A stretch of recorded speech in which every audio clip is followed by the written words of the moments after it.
Welcome to the Church with No Walls podcast. Welcome to the Church with No Walls podcast. I am your host, Ryan Dearbone, and I am being joined by Reverend Donari Merritt. As churches, most churches now are in that hybrid model because you have really the best of both worlds. You have the online presence and social media presence, and you have the in the house, in the sanctuary presence.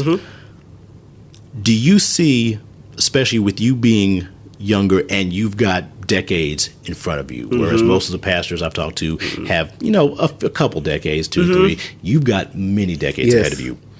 Do you see that, or do you see or feel that eventually the physical church will go away, that virtual will become the thing, that hybrids will no longer be necessary because people, given the way we live and work and move, will eventually just become, hey, it's easier to have a virtual church like State Street. We become a virtual church where we do everything virtually, whether it's having just a pastor in the sanctuary doing his thing and everybody's just watching because nobody's in the building, or it's just he's at his house running church from his house like we did in the pandemic, basically. And that becomes what church is for the future.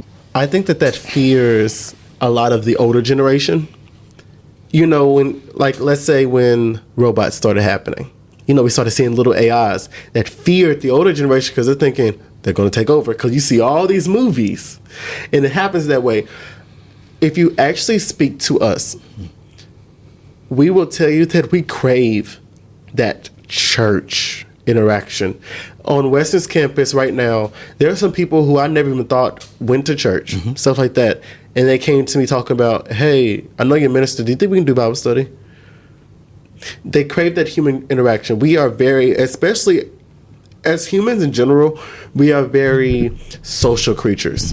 We love feeding off of others. We love the approval with others. And I think that if me and you are in church together, even if we're just sitting together, we're subconsciously going off of each other's emotions. If I see that you're paying attention, I want to pay attention. If I see you writing, I'm thinking, that must have been good. Maybe I won't. Even if I don't write it, I'm thinking, I need to pay attention to what he just said. Because so-and-so is reading it. He's writing it down. He's reading it back over, and he's read it again. He's still saying yes, and we're past it. Maybe I have to think about it. Maybe I want to write it into my notes on my phone. I believe that we are never going to fully commit to virtual, only because if we only commit to virtual in the States, Christianity will die in the States. Really? I say that because our attention spans are so bad, and the devil is so loud that it is easier to go on with my day. I want to make more money on Sunday. Why not just work in the morning? I don't think we're going to do it on purpose. Right. And I don't even think that we'll see in our lifetime. If we were to do virtual today, we wouldn't see it in our lifetime. My kids or my grandkids will not see it in their lifetime. I think that it'll take roughly 2,000 more years. So it'll take several generations. Yes, I think that it'll be generations, strictly because if you've never seen it, then who cares? Right. Because the thing is, I can tell it to my kids, and they'll be like, okay, my dad was a pastor. He worked in a church. I think the church is where it need to be.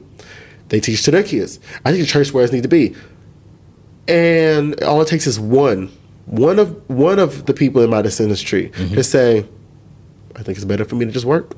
Or they don't have someone who can say in the church, saying they didn't grow up in the church, so no one's saying, hey, you need to pay attention. Right. Hey, you need to listen. Why? Because they can just go home. They cannot pay attention. And because of that, they grow up and just like, yes, we are Christians. Okay, what does that mean? Well, we sit at the table every so often. We watch TV. But that's the same thing just watching TV or anything else, for a movie night. And then their kids say, well, church is watching TV. And now you're no longer in that environment to praise. You're no longer in that environment to feed off of each other. You're no longer in that environment to really want to listen. And then over generations, yes, I could watch TV or I can watch something else. Yeah. Because this one makes me laugh. now they're talking to someone who they've never met before, because over time, if it's always virtual, and if the pastor does not make a effort to come together, how many is really going to come? Right. One, because they're not used to it. So why do it if they never had to do it before? Right. Why would they come on Wednesday? Because they'll just do virtual Wednesday Bible study. Right. Now they never met this pastor before, ever. Why do I care to listen? And now a kid has to listen to someone who they never met before. It's not going to happen. Yeah. I think that Christianity will slowly start to die in the States because we are lazy. What I mean by that is I've traveled, and in other places, they will go to like discrimination. They will go through the bottom of like these tunnels, and they will have church with these old, rugged, like ripped up Bibles in kind of like almost like a basement. Yeah. Just to listen because religion is not free. Yeah. Religion is fully free here, and there's so many options here. Yeah. That if someone else can take your attention and it makes you feel safe, you will convert. Yeah. And that part scares me. Yeah. Is if we would go virtual completely, it could, over time, if there's not enough stone cold believers, that it could die. Because it's easier to do nothing than it is to do more than something. Right. So I don't believe so, because we don't want it. Yeah. We just don't want it. We have so many religious things on campus. Yeah. We're going. And then there's other communities, like there's this black church that usually comes over a lot, and they come like every so often. Right. And they sat with us just in the regular building, not even in any of the religious buildings. Yeah, yeah. And we go. Yeah. Because we want that community. We want that knit. You know, we need that human interaction. I think that because unless people just completely stop being social creatures, right, I don't think it's ever going to die. Because it kills our social ability. It does. And so I just don't believe it. I think that the older generation thinks that we are so mindless in our social media. Now, yes, we are addicted, but who's to say that you aren't too? That's a good point. You know, because you didn't grow up with it. Right. And now having a newer iPhone or newer MacBook shows that you're out the poorhouse. Yes. You know, you don't have to need for anything no more. It's a status symbol now. So now you look at it more. So you're just as addicted to us. You can just say, I wasn't always. Right. Because it wasn't invented. That makes sense. But I can say, it's just all I know. You're a digital native. Right. I'm a digital native, so it's everything that I know. But what I do with that is a lot of us, newer generation, especially for those who want to be in the church, we don't use social media as just this secular device. This secular thing that we could just use, because if you go on YouTube, a lot of us look up how to be a biblical man, how to be, how to use social media for your ministry. I did that when I first started social media, using social media for my ministry. Yeah. I looked at a lot of other people do their thing. And I think that social media is very neutral in whether it's secular or not. It's very neutral, which means social media is only what you make it. Only what you make it. You cannot say that anything is like inherently good or inherently bad, because it's not. Social media is nothing. If I look at a computer and I do absolutely nothing and no one ever touches the computer, it does nothing. Right. It does absolutely nothing. Right. But if I only put up secular content, now it's secular. If I only put up religious content, then it's religious. So what I mean by that is, if you keep on looking, us watching social media kind of allows us to say, you know what? I do need to be a better Christian. And we have that big fight with each other because we don't have everyone. And I think that's a small disadvantage, because we don't come into church as much because we're so busy. All these classes, all this other stuff that we have to do as college students, that we don't do it. And now we're just yearning to be better Christians. But then now we have to rely on each other. I think that's the help of younger people who did grow up in the church, like myself. I have other people who's on campus who are younger, like I am, and they might not be ordained. They might not be, but they have this desire. They have this fire to study. They have this fire to teach and to evangelize. And they need us as the younger people who are in the same age group, in the same boats, doing the same thing they are, fighting the same struggles that they are, to listen to. And I think that will help us really jumpstart the new church to having new pastors, having new deacons, having new mothers, and having new ushers and stuff like that. You know, also make us say, you know what? People deal with things, but I know God, and we want to have our child do the same. So we bring up now our children to church, Right. Even if it is virtual sometimes. Right. But if you are still in the church, to be able to commune together, still be able to fellowship together, and you see that we are coming together in a better way. Yeah. I think that will definitely keep hybrid alive. I don't think the hybrid should ever stop. Okay. Yeah. Ever. Yeah. I don't think that hybrid should ever stop. I think that in-person has a bigger disadvantage now. Yeah. Maybe back then when it was only the only option, it was the best way to know. But now I think that if any church goes to strictly in person, you are missing the whole world. You are missing it. And because of that, and unless you, as a pastor, as a church, decide to pack everybody up in a bus and travel, Right. you have missed a lot of souls that you could save. Or unless you do things in the community, you have now just lost so many things. Yeah. So in person is not the move anymore. Yeah. If you stay in person, you will stay in the past. And that scares me more than being fully virtual. Because we've seen churches that have died Yes. because they didn't make that transition. I think that would kill I think that would kill the church. Being virtual might see numbers drop, but actually, I think that it'll go up and down and up. I think that it'll be very moving back and forth because, like I said, you never really know because the numbers can be very much manipulated. Right. So you don't know. Right. Did they really just tap on it because they saw so and so who was cute in the choir stand right behind you? Right. You know, Right. and me just tapping it and going straight off of it Right. can count me as a viewer. You know, count me as minutes. Yeah. And I think that hybrid is the best way for any church or any person who wants to do anything religious to stay alive. Because even myself, because I used, social media a lot in my ministry, that yes, I did Bible studies in my office. And yes, I did Bible studies in my, Diddle Arena, or maybe I did them right in DSU or something like that on Weston's campus, but I was still recorded. It might even just be a video recording, almost like a podcast, and I would just record it and I would send it out to people who did not hear it. And then they would be like, you know what? I want to be there. I want to see it. So even then, I count that as some type of hybrid way because if it's also recorded, I count it as hybrid. Right. But if it's only me and you talking, and if we don't record it, we can leave and say, that was a good conversation. Right. But then your wife asks, what did you talk about?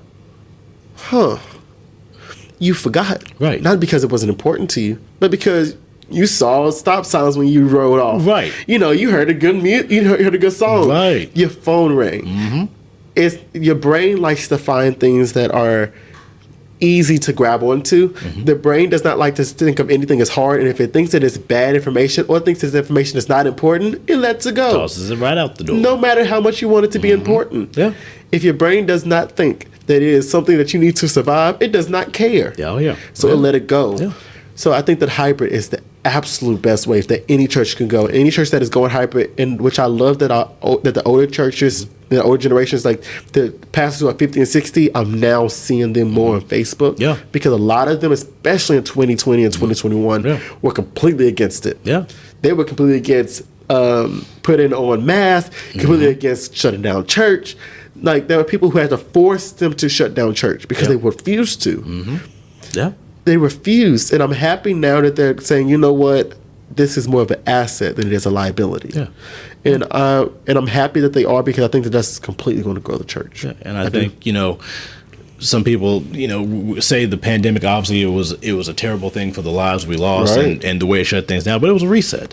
It was a reset, and maybe because the church, you had a lot of big, you had your TD Jakes, you have your big churches that had access to it, or you might have a few on TV that, had a little deal where they could be on it. Right. But this level of having church outside of the walls was never, in my opinion, was never going to happen. No. There was nothing that was going to convince this wave of churches and pastors and spiritual leaders and stuff like that to do this. There was nothing that was going to entice, churches with pastors that are 60, 70 years old say, so why am I going to put some cameras up here and I'm going to play to this crowd that's on Facebook, this theoretical crowd that I don't know, that I'll never see, that may or may not give $1 to my church. Why am I going to do that? But it bore out of necessity. And necessity has created opportunity. Absolutely. It's created a different mindset to which you mentioned. I think it's gotten to a point now where, like you said, we can't go back. Some churches now, depending on the church, if you have like a little small church where you have your members and you don't have to worry about it, then maybe virtual doesn't work for you. But at some point, because churches grow and they get older, me and you both came from Morris Baptist. Yes. It's an older church. Yes. State Street is an older church. At some point, the faithful members are going to leave. Yes. They're going to leave they're going to leave, go to another church, or they're going to leave in a coffin. They're going to go somewhere. Absolutely. So how do you grow the new church? How do you take what you've already had and what you've already known and create that next generation that's going to be physically in the church or going to be a part of the church through virtual means? So it feels like no matter what happens, like you said, it's never going to go anywhere. Correct. But now let me ask you this question, and this is a question that I've asked other people. Some people will say that because we have virtual church now, and because you have an audience. So, obviously in Sanctuary, we do a lot of procedures. There's a lot of things we do, but it's, internalized. Some people will say that because of now being on television or being on YouTube, Facebook, social media, whatever, that there is now a level of theatrics. There is now theatrics now, because whether it's the pastor preaching a little extra more, or you putting in these extra cameras and graphics, trying to really, it goes from being a worship experience to a more theatrical experience for an audience to really showcase your church. What you normally would have done 5 years ago before a pandemic. Now it's all of a sudden, well, why are we doing this now? We didn't used to do that, or now this doesn't feel like the worship experience we used to have. Where do you land on that? Absolutely. I think that a lot of churches, but I believe that it is the churches that were already mega churches, that were already on YouTube, that are drastically taking this out of proportion. Why? Because they see that the more local churches are now online. So now they have this quote unquote competition. And now they want to flood their stage with water and put a boat on it. Real things I've seen. I have not seen that. Wow. I have. Wow. If you look it up on YouTube, you will see a younger man of God who has physically put water on there with a boat. Wow. It's called the Deep End. I'm just going to let you know that one. All right. I will look that up because I'm very curious now. Or, like I said, pastors who will fly from the ceiling. Yeah. Trying to show something. Or I've seen one where they put a trampoline on the front of the congregation, and they had these stairs.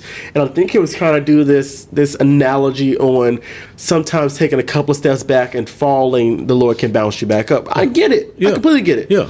But why are you jumping off stairs onto a trampoline? I feel like at a certain point you are now showing, because now it's no longer God, it's about you. And I think that that's a lot of what a lot of people are doing, all these fun things, all this playtime. And I stick my nose up to it strictly because it's no longer God. It's about religion. It's no longer God. It is now, how big is my church? How much money do I make? I went to school all this time. I deserve to make more money. I deserve a private jet. I deserve a bigger home. I deserve more land. It's not about giving out to the church. I don't care if I have 2 congregants in a small church that's falling apart. I would rather have those 2 and be with God than to have 1 million people listening to me and go to hell strictly because I led all these people to miss God. Why? Because they were looking at me. I think that with this extra addition to trying to be popular, trying to be the best church, trying to do the best thing, if God is only what you say out your mouth, but it's not what you feel in your heart, then you are wrong. Like I go back to the Pharisees. I love to go back to that because people don't think there's modern day Pharisees, and there are religious people who are only religious. And I find that now we do have this big addition to it. And I think that the Congress need to definitely pray for more discernment. This is more of a time than ever before because yes, it is a big benefit. But now you have to be used to saying, I can leave this church. I have told people to leave church. Not leave the church in general, but to leave the specific church they were at. Only because if I am at a church and I have prepared to preach at a certain church and he got up right before me and almost preached an entire sermon before me about homosexuality and how it's wrong, and he brought all this different tools and toys and things like that, try to show it off. Can I tell you that when he turned around, I was not sitting there? Wow. I was in my car. I drove back home. Wow.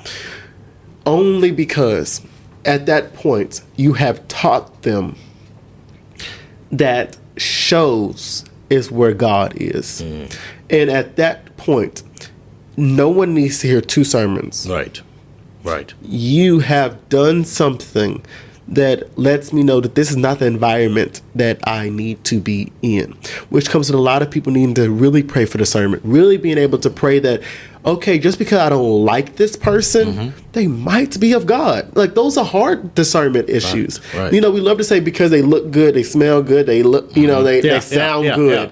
They are good people. It's not true. It's not always true because Lucifer was beautiful. Magical, beautiful, and got casted, which means that there's people here that are doing the same thing. And I think that a lot of times that with all this playtime and all this, are they going to the backbone of Jesus? Is Jesus their cornerstone of what they preach about? Is the gospel what they can fall back on every sermon? I want to teach people that if the pastor does not go back to the gospel after every single sermon, there was something missing. And if there's too many times there's something missing, then you need to be missing too. I strongly, and I tell that to any church, I don't care that granddaddy was there before you and your dad was there and it's a family church. I don't care. Strictly because you could be that generation that falls away. And what if, do you really want to be the one that missed God because you were so scared to move? Wow. Jesus moved a lot. Jesus belonged to no church. Not to a church. But are we saying that Jesus just sampled? Jesus didn't just sample. He went where was needed. He went where was, where was he asked for? He even went some places where he wasn't asked for, but he knew what was required. And that is more of a sermon for the pastor. Right. But for right now, when I'm talking about the specific congregants, you need to truly see, is this the place that you need to be? Do not miss God trying to never move. What if Abraham never moved? Sometimes you have to move and not know where you're going. Right. Sometimes you have to move to another state. Sometimes you got to go to another church. I don't care if the church is across the street. And a lot of people, and I also want to say, when it comes to this discernment of going to other people, if you are black and there is a white church, go. why can't we fellowship with them as well? Right. That's a lot of us black people that do that. Right. Yeah. White people don't do that often, but we love, as black churches, we love to say, white people come to church, we're really becoming mixed. Yeah. But let a white church say they're mixed, and now it's a problem. Yeah. It can't be. Just because they're white does not mean that they did not go through struggle as well. Right. Not because they don't know God as well. Right. Not everybody needs to be in the same struggle to also know who God is. Yeah. So what I say to that is, find someone who is pure. Find someone who, not even pure in spirit, I'm saying like pure at heart and what they want to do for you. Because there's so much pressure on ministers, so much pressure on us to do it every Sunday, be there every Sunday, be able to talk every Sunday, being able to wake up at 1, 2 o'clock in the morning because someone else has a problem when you're dealing with a problem yourself. Mm-hmm. Those are difficult, very difficult for ministers. And I would just rather find someone like, hey, this person really wants me to change. Yeah. This person really wants to be there for me, and find that church. But if a church only makes you laugh, if the whole service is a comedy show, which I've seen, they take the story of just Mary. Yeah. And talk absolute nonsense about how what if somebody was now this age and they're pregnant, and made this whole show about it, about a young person being pregnant by an older man, and make this big joke about it, and people are laughing, and I found nothing funny. Yeah, I don't find things like that funny, only because now you're trying to Americanize the Bible, which I do not like. That is a big pet peeve of mine as a minister. I like to go a lot of like, where is the history? Because if you Americanize the Bible, you miss it every time. You miss it every single time because it was not written for us. Yeah. It was not written with us in mind. So now you have to be. That's why I think a lot of people who do tell anybody anything should go to school. Yeah. Should learn. Even if you're not going to a specific school, I think you should learn from people who know more than you do. Right. And not just people who done it longer. People who actually got their degrees to do so because they studied. Right. They've had to rip their own mind apart on what they've had to learn. Mm-hmm. So if they can do that, they can also teach you in an unbiased way, because you don't care about their opinion, and they don't care to give you their opinion. They care to give you truth. Right. No matter what. And I like that. So I think a lot of now people are playing with God, and God is not happy with that fact. But I also believe, like we talked about earlier, about ministers not having a choice, like the older pastors not having a choice about changes to hybrid. We had to. Right. Why can't we say that was another reset button, like you said earlier? We reset with wiping the world. Yep. We reset with wiping the world again. Mm-hmm. You say, you know what? I'm not going to do a fire. Right. But I will bring a plague. Right. Why not? Right. And why can't this plague also show the new reset on, I need people to really be, I really need them to evangelize. I really need them to go out. I really need them to get out there and do their things. I need them to get out. Right. But you can't move. I get it. You're the only pastor. So let's do hybrid. He took this social media, and that was our new thing. Yeah. And I think that it's also like every time the Lord has reset something, there was good and there was bad. I think the good is now that we're getting out there. And also, I would say this is a good and a bad. The bad is that now you're seeing that some of your pastors aren't the real pastors that you thought. Yeah. Because they were only nice when we had a big church, but now the church is getting smaller. Now they're a little angry. Now they're playing more on TV because there's other people watching. Mm-hmm. But now it's good, and now you know. Yeah. Now you can move. Well, a lot of people don't want to move, and I want them to. It's like I think that we need. It's like the Wizard of Oz, the big wizard, until you go back behind the scenes, you see it's just a little man pulling some strings, and it just feels different. And I think, to your point, people now, because I remember growing up and we talked about church hoppers. Yes, church hoppers. This allows you, in a way, not so much to church hop, but it allows you to. You can, let's say you are a member of a church. Mm-hmm. Before you just up and pack your bags and go to another church, you can look at other churches and say, okay, either the church I'm at is not as bad as I thought it was, and I didn't figure that out after I've already moved my letter and moved my experience, or you can say, okay, that church, that, like you said, that's the church that says what I need. That's the church I need to be at. That's where I'm being called and led to be at, and you can visually see it before you go packing up your bag and not know where you go. Yes. And like you said, now sometimes you do have to do that, but I think, to some degree, in church hoppers, we always not look down on them, but it's like they hop into another church. They done been to every church. I was a church hopper when I got to Bowling Green. I was a church hopper, and I remember like being in Hoptown, like everyone like, well, they've been at that church, that church, that church, and that church, not thinking that maybe that they needed to go to those churches, or not thinking that they went there thinking that when they got to that church, that was the church they needed to be at. Yes, this in a way almost gives you that chance to look and see. Okay, maybe. Okay, I'm thinking that this church is okay. No, it's not. For whatever reason, this is not the one I'm being led to, but now I'm being led to this one, and it gives us that experience, that able to do it without having to just move your letter to letter to letter to letter and go through process. Because even that looks bad. Yeah. For a certain church, especially looking behind, because yes, all pastors want you to move your letter to their church and blah blah.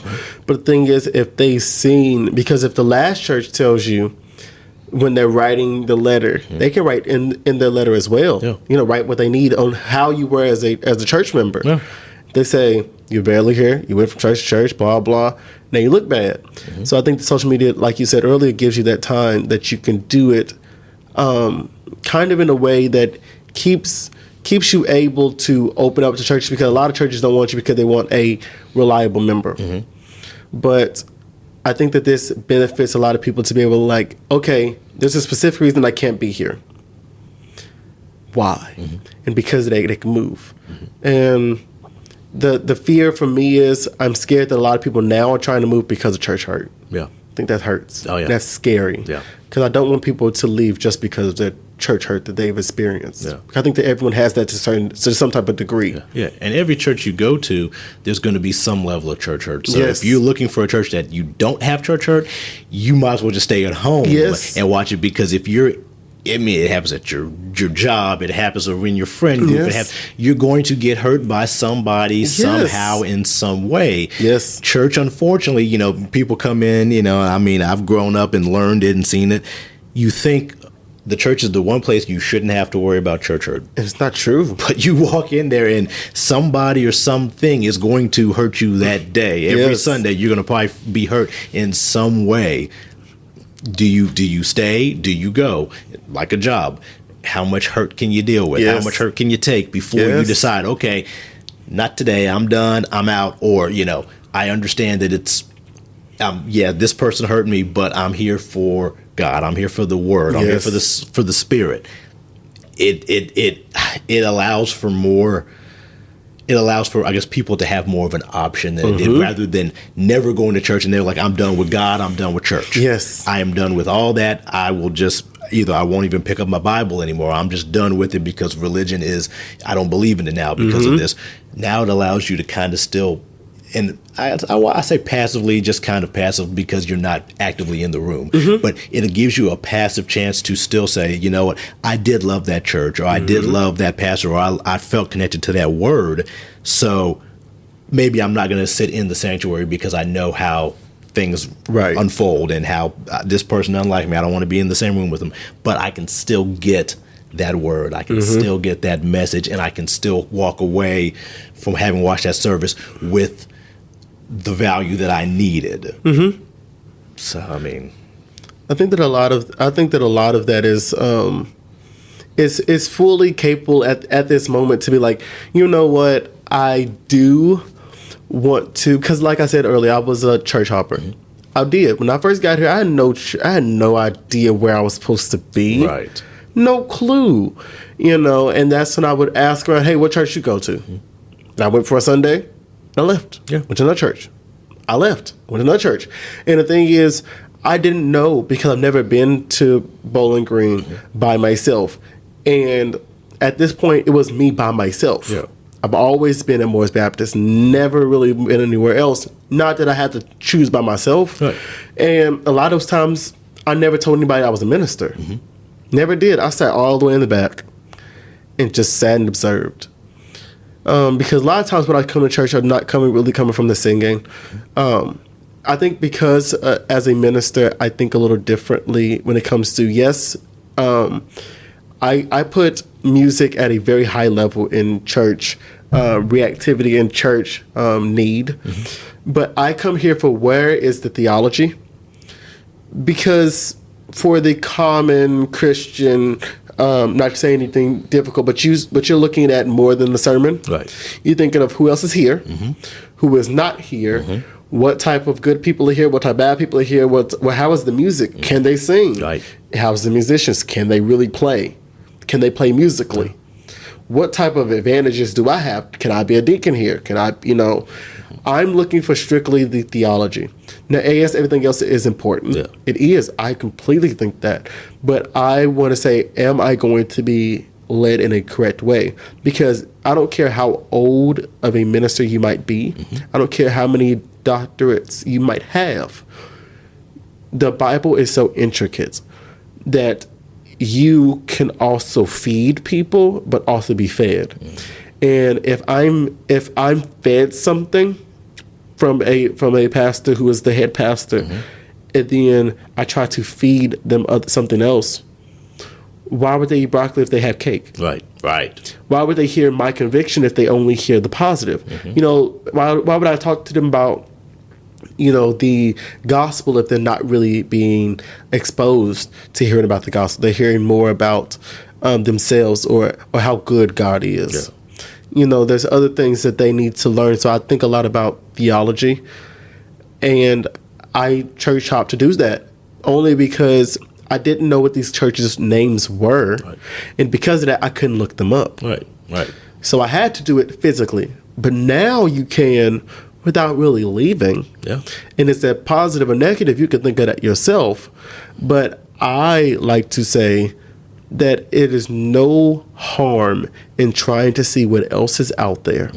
And there is no harm in trying to hear God through other people's minds and personalities. Because sometimes we can actually be the exact same preacher, but someone else's personality connects with me better. Someone else's past connects with me better. Someone else's skin tone might connect with me better. And things like that are sometimes just the reality of it. Some ministers, I remember hearing a lot of younger ministers, why they go to you and not me? I said, how real are you with them? Well, I don't want to talk about that because I don't want to talk about being a sinner. Why not? Why not? I'll face them. You are sinning now. Yeah. Stuff like that. Like we're doing it now. And he was like, oh, I don't want to talk to these people because I'm hurting. Yes, bleeding pastors are a real thing. Yeah. Bleeding ministers are a real thing. So when they're bleeding, can you bleed too? I'm not saying that you got to bleed on them. Right. But sometimes you can both go to the hospital together. Right. And I like that whole aspect of social media and how we're doing life now. I just don't believe that in person is ever something that we should ever go back to. And I don't believe virtual is, at least not in our future. Yeah. I don't believe so. We want God so bad, and we want to talk to other people who can help us. And because we know we don't know enough, we want to ask other people questions. But the thing is, a lot of us are scared to ask questions because we don't want to seem as that only Christian that only talks about Christian stuff, and we want to seem we want to seem worldly and godly at the same time. We want to play the fence back and forth, and that's difficult to deal with. But I would rather people hear from others. They do. And because we all crave to hear from others, hybrid is the way that any church should go. And I will say it to the day that the Lord calls me home. And if God grants me a church to pastor and they don't have a hybrid system, I will make it happen. Yeah. And for any advice that I would give to the newer generation, like will come after me, I will tell them hybrid. Yes, you have your solid congregants, but you can get other people there. And there's been times that people from other states have come to church only because they visited us one day, but they've always watched. Now they want to come. Or some people who just moved. So you can get people who just want to come in because they've seen you outside. How can they come to you if they never heard of you before? Yeah. And they can't hear of you if they never read. That's how I feel about it. You're right on. So we've been talking with Reverend Donari Merritt. You've been listening to the Church with No Walls podcast. Donari, thank you for your time. Absolutely. Thank you for having me. Everyone, thank you for listening. Stay tuned to our next episode. Take care and be blessed.